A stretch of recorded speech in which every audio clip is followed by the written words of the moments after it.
What's up YouTube, Mr. Llama here, and today we're going to be talking about Torchlight Infinite gearing, crafting, trading, and kind of what to expect as you dive into all of those facets of the game. Now, itemization is one of my favorite parts about Torchlight Infinite, and I am being dead serious that I think they did a really great job with this, and I think this may be something that makes you want to try out this game. If you're someone who is really big into itemization like me, you will respect how they've built out this system. So, gearing is going to be your standard style of gearing as you're playing through the game in the most general sense, right? You're going to have your white items, which are going to have 0 affixes on them. This is just an implicit to this armor.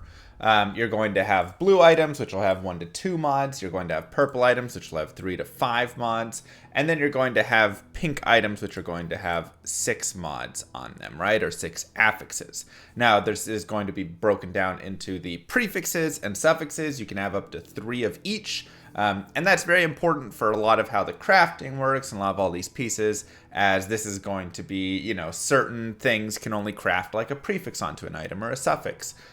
So that's going to just be notable down the line. Additionally, you're going to see this energy value right here, and this is something that I think is really cool. Essentially, gear has an energy value and a max energy that gear can have on it.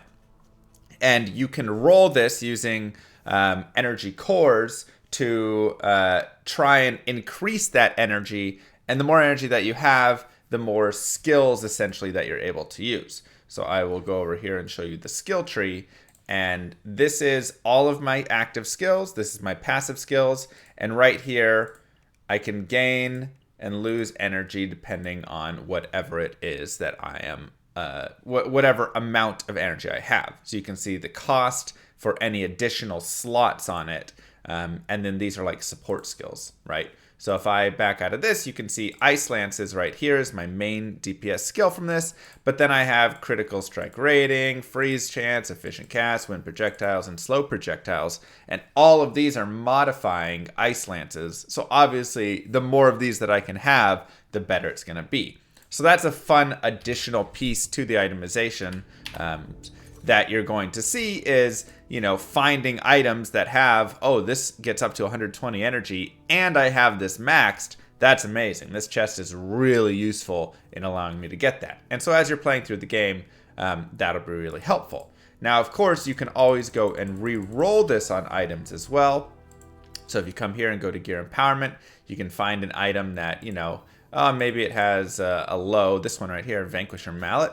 It's got 2 to 122, but it only rolled 35. So using these energy cores, I can re-roll it, and okay, 78. That's not bad, right? Maybe I'll keep this. Or maybe I do want it to be higher. I could keep re-rolling it until I either hit that 122, maybe I get a 104, whatever it is, and, you know, decide there. But either way, I find it really interesting. And then additionally, as you level up, you're going to find gear that just can get more energy as well. For instance, this is a level 61 helmet right here. So its max energy is, I think, 17.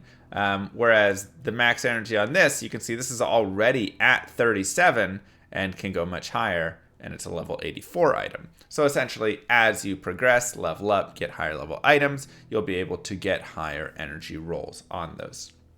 Now, that kind of covers your basic item pieces, right? And of course, like I said before, you have your implicits on different items, which is also cool because, for instance, you could see something like a Mask of Calamity with 5% attack and cast speed, and then say, I want to find a nice Mask of Calamity that I can then craft onto that specifically because I want to get this little extra boost, right? So it makes you want to search for different base items as well when you are crafting and when you are doing different things. Now, diving into the affixes, one thing I really like about the affixes in this game is that they're simple, but there's plenty of complexity and depth beyond just in the itemization system. For instance, 18% physical damage, 12% elemental damage, 60 gear energy shield, 33% fire res, 31% cold res, and 24 intelligence. All of those are very simple. They give you a good idea of what they're doing, right? You can also always use the help whenever you would like. and you can go and find literally anything you would like in here. You know, what happens with cast speed, what happens with this. This is one of the most impressive parts about this game, is how much information they give you. Literally, you get all of the information for anything and everything that you could want, and it is amazing. And I'm going to show you that even further, right?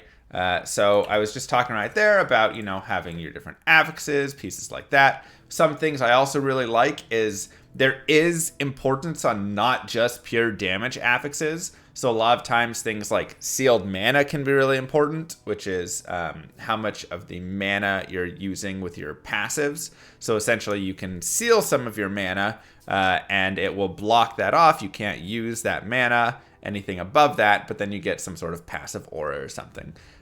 So for instance, having this mana regeneration speed, really important on this belt for me. And that's actually super helpful, where I've passed up many other belts that were better because they did not have this mana regen speed, and it kind of broke my build if I didn't have that. So I love when I'm looking at things like mana regen speed and appreciating those affixes as well, instead of purely appreciating just like, you know, just damage, right? Anything like that.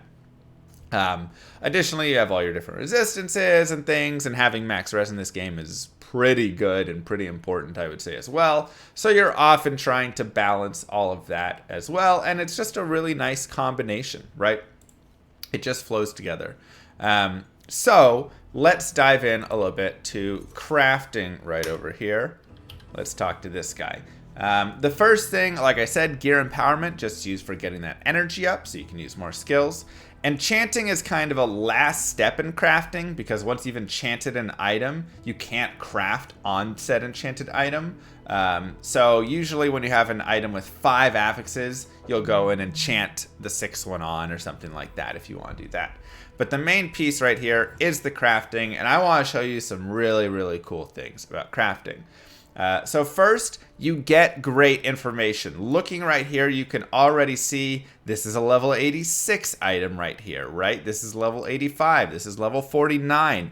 It gives you that information so you know what kind of item that you are crafting on. And that, to me, is just already extremely helpful. Additionally, you can see the tiers that you roll. You can see anything and everything about it, and I'm going to show you all of that. Let's just do like a simple craft on, let's grab this Arcanus belt, maybe. Yeah, we'll grab this Arcanus belt. So it already has 1 affix on it, right? But here we can see this is all of the different embers, and embers are going to be used for crafting specific prefixes or suffixes. For instance, you can see this one is prefix, and it will add 1 of these 5. And if you say, I want to know which one of the 5 it is, you just literally click affix list, and it will give you a breakdown of the weight allocation. Now, in this case, it's all 20%, but in some cases, it's not. Sometimes something like regenerates percent of life per second might only be a 3% chance. So you really get to see what all you're going to get there. Additionally, it gives you the required item level to get the T1 affix. And if you're like, I want to get more information on that, you can come here. And I mean, this is beautiful game design. I absolutely love this right here. They give you a breakdown of T9 to T1, what you can get in all of the range, the required item level for all of that, and then the weight. So for instance, you can see rolling a T3 is going to be probably your highest chance right here, right, overall. But then rolling a T2 is tough, and rolling a T1 value is actually really hard. Now, you can use some things called fossils to help guarantee this and all that, but that can get really expensive. But this gives you a general idea of what you are going to be getting with all of your weights, required item level. Again, this is one of my favorite parts of the game. They give you all this great information, and so it just makes it so much more fun for crafting. So we'll go ahead and do a general craft right here, and I'll show you some of the pieces of it. So first, you can see this will give you either the ability to keep the old item or take the new item. So for instance, and additionally I can look and see, this is T3, regenerates 74 life per second. Which isn't bad. That's a nice roll, but I really want max life. So I'm going to go back here, and I'm going to craft again. That's T3, 9% life regeneration speed. That's actually pretty nice. But again, I'm just aiming for max life here. And this, you could see, this is a perfect example. There is a 75% chance that it will add that mod and everything will be great. But there's a 25% chance, when I'm trying to add a second mod, that it will remove one of the previous mods that already exist on the item. And this works its way down to 40% as you get to 5th and 6th affixes. So it gets harder and harder to craft on, because sometimes you might craft something that's really great, but then you lose something that you really like. So I'm going to go back and we'll try again. T2 regenerates 88 life per second. That's actually a really nice roll. I could say, you know what? I'm going to keep this. I actually don't care as much for the max life. I got a really nice T2 roll, right? So I could say that if I want. I could confirm that and say that looks good enough to me. Then I can come down here and I can say I really want to get some resistances on this.